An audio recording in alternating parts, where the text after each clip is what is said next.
Hospitalization? You're planning to use that as an excuse to slack off on housework even more? Slack off? I didn't mean to. If you keep shirking your chores, divorce is next.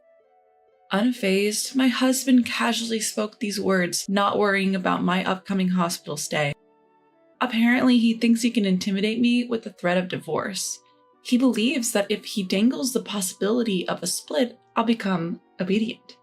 What an insult. Just because I'm a housewife doesn't mean I'll let myself be pushed around. I'm definitely going to divorce him. Definitely escape from this hell.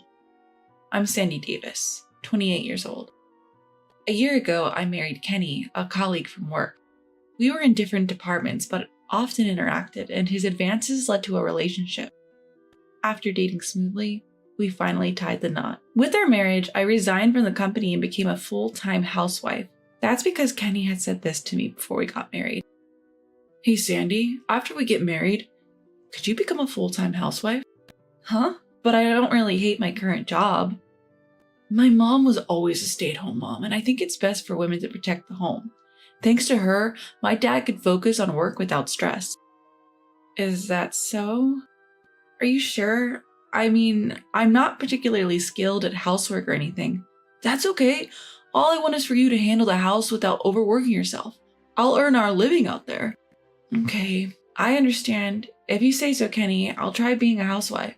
So I quit my job and started a new life as a housewife.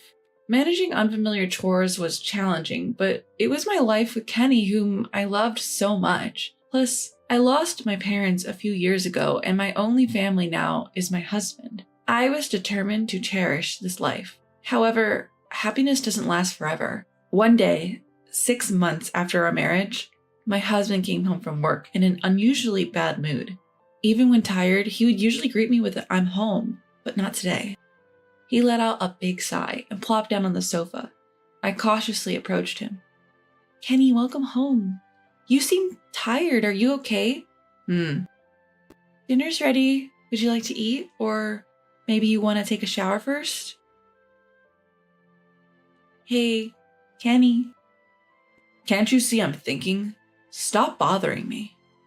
With wide eyes and a glare in my direction, my husband lashed out.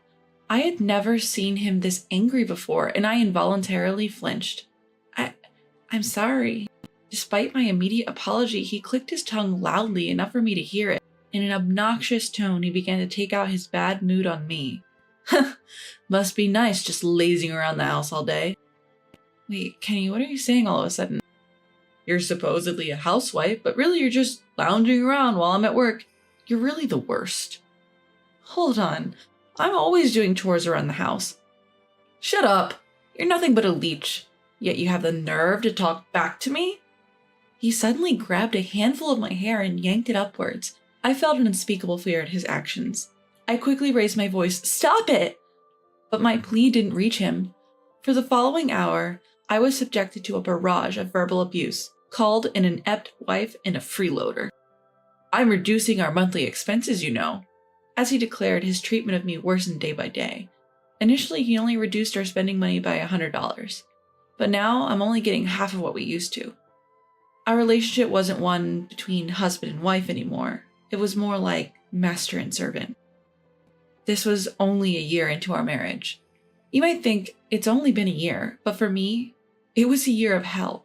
From the day Kenny lost his senses, time seemed to crawl at a painfully slow pace. Every night, I was reprimanded and blamed for every little thing. Even so, the reason I stayed with Kenny as a couple was because I couldn't bring myself to truly dislike him. I kept hoping he would someday return to his old self. One day, something happened. I was cleaning around the house when my cell phone rang. Checking the screen, I saw a name that I hadn't seen in a while. Laurie, a former coworker's. Excited by the unexpected call, I immediately pressed the answer button. Hello, Laurie. Long time no see. Sandy, it's been a while. Hey, can you chat right now? Of course. I'm sorry for being so blunt, but Sandy, are you fighting with your husband? Arguing? Why do you ask? I heard through the grapevine. Recently, Kenny has been talking bad about you at work. What's this about? According to Laurie, my husband looks as if he is very dominant at home lately. She can't do anything without me. She's so helpless when it comes to housework. She would be divorced if she wasn't with me. Apparently, he had been bad-mouthing me to our former colleagues and junior staff in his department. Because I used to work at the same company, everyone in his workplace knows me. My former coworkers, familiar with me, seem to have subtly defended me, but it seems that even this did not sit well with Kenny, and he was giving the cold shoulder to the juniors and colleagues who defended me. Because of this, the trust he had built up was crumbling, and the atmosphere in his department was supposedly quite bad. Upon hearing this, Laurie felt concerned and decided to reach out to me. I was at a loss for words after hearing this series of events. Not only did I feel guilty, but I also felt extremely embarrassed that my husband was causing trouble for his coworkers. I'm sorry, Laurie. It seems like Kenny has been causing trouble. It's okay. I'm in a different department, but you need to do something about this sooner. Kenny will be isolated at work. I know, but he won't even listen to me at home. I see. But it would be better to discuss this before things get out of hand. For your sake, and for Kenny's too. Yeah, you're right. Thanks, Laurie. I'll try to talk to him tonight. Give it a try, and if anything comes up, I'm always here to listen. After saying thank you and hanging up the phone, I got back to cleaning. I made up my mind to have a serious talk with Kenny once he got home, and so I waited for his return. Several hours later, my husband came home from work as always. He headed straight for the fridge and grabbed a beer. In the past few months, he hadn't even been saying, "I'm home," nor discussing the events of his day. After finishing his meal, he usually starts lecturing me. So before he could take a sip of beer, I brought up the conversation. Hey, Kenny, have things been going well at work recently? Huh? What's with the sudden question? I'm not so incompetent that you need to worry about me. It's not about work, actually. I heard something today. They said you've been talking behind my back at work? Talking behind your back? What are you talking about? Don't play dumb! I rebuked my husband, who tried to play it off. I confronted him, making it clear to my surprised husband. Hey, what do you want to accomplish? Not just at home, but even at work. You've been bad-mouthing me. What's so fun about creating a negative atmosphere in your department? Huh? What are you saying? Do you realize everyone is having a hard time because of you, Kenny? Why can't you see that? If you want to talk bad about me in front of me, then do as you please, but don't cause trouble for your colleagues too. Right after I said that, a sharp sound echoed in the room. I felt a dull pain on my left cheek, slowly spreading. A few seconds later, I realized my husband had slapped me. Why would you do that? Why? It's because you keep back-talking. Back-talking? I was just worried about you, Kenny. Shut up! There's no reason for you to be ordering me around. Get it? You can live because of me. If you understand that, just keep quiet and take care of the house. He spat out the harsh words with a strong tone. I was unable to articulate a response. I had plenty to say, but my body wouldn't cooperate due to the fear. Afterwards, my husband started drinking his beer as if nothing had happened. He started laughing while watching TV and ordered me to bring him snacks. In the end, no matter how much I worried about him, no matter what I say to him, it's all pointless. No matter what, I can't seem to get my husband to understand.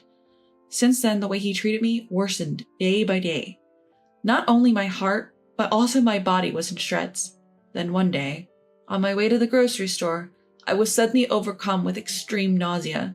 My vision warped and I was assaulted by such severe dizziness that I couldn't even stand. When I regained consciousness, I found myself in a hospital bed. The doctor, upon seeing me awake, kindly explained everything to me. I had collapsed on the street. I was suffering from malnutrition, and the stress had caused me to develop a stomach ulcer. Miss Davis, right now, both your mind and body are completely exhausted. You're in a severe state of overwork. For now, you should be admitted to the hospital for about a week. Hospitalization? But I'm a stay-at-home wife. And the household chores. What are you saying? If you continue like this, you'll wear yourself out. I understand. But then it was already past 7 p.m. I decided to contact my husband to bring me some change of clothes, so I took out my phone. To my surprise, there were tons of messages that had arrived within the last hour. Where are you now? Get back home, now! You're such a money sucker, and now you're slacking off from your chores? He must have returned from work to find me gone and gotten furious that cleaning and laundry weren't done. Gathering my courage, I called him. After a few rings, he picked up. Where the hell have you been? And what have you been doing? He shouted as soon as he picked up the phone. I took a deep breath and slowly explained the situation to him. That's why the doctor told me that I need to be hospitalized for about a week, so... Hospitalized? So you're planning to use that as an excuse to slack off even more? I'm not slacking off, You've already slacked off on your chores, so the next thing will be divorce. What? You'd be in trouble if we got divorced, right? You don't have any relatives, do you? If I leave you, you'll be all alone for sure, won't you?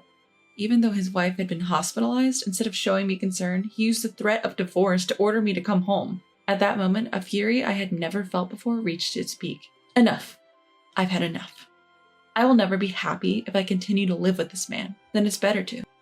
As I gathered my thoughts, my husband caught up in his own power trip, starting to provoke me over the phone. Hey, are you listening? You'd be in trouble if we divorced, wouldn't you? Fine. What? What did you say? I said fine. Let's get a divorce. No. What are you talking about? Do you even understand what divorce means? Of course I do. But in return, you prepared the divorce papers.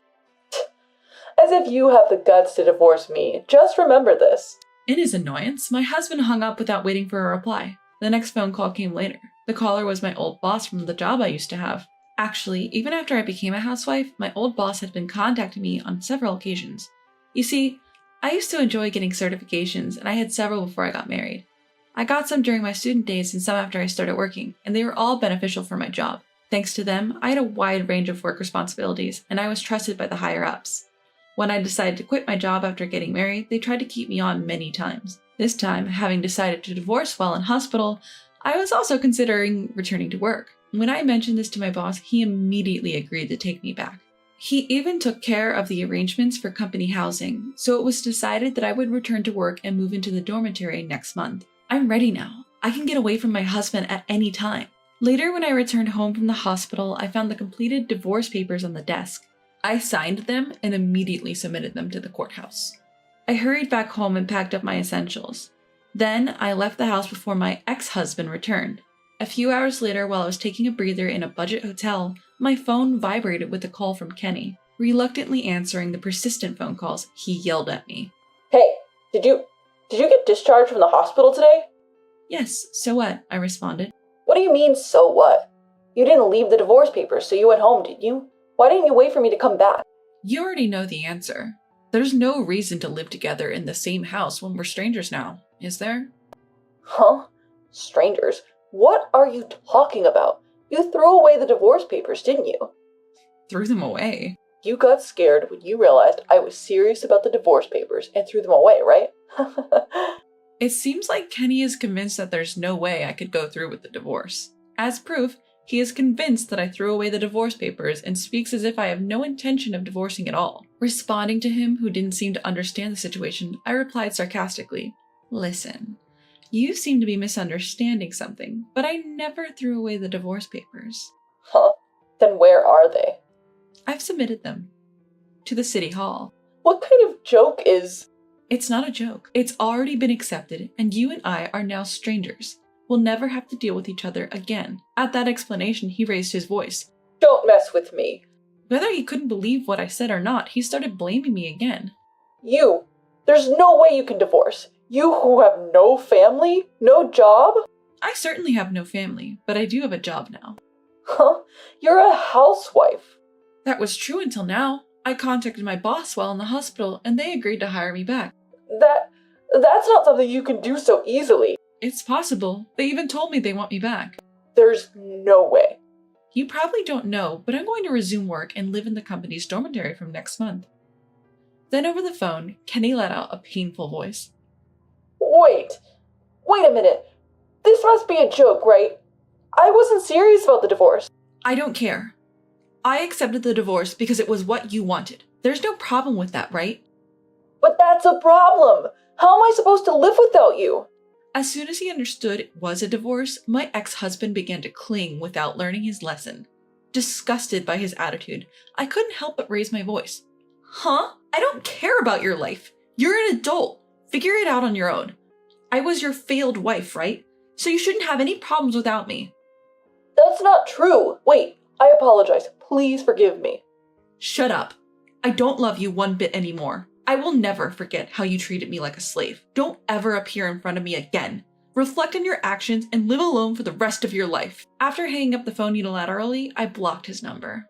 I made sure we would never have to interact again. That being said, my new job is at his workplace. The news of our divorce spread through the office. Because he badmouthed me at work, he seems to be looked at as getting what he deserves. He started to feel out of place at work and began taking unauthorized absences. As a result, Kenny was fired for misconduct. Thanks to this, all connections with him were completely cut off. He ended up in debt due to the alimony I demanded after the divorce. Losing his job and even incurring debt, I don't know what he's doing or where. The one thing I'm sure of is that he isn't living a wealthy life. His unhappiness is my only consolation after the torment I have suffered.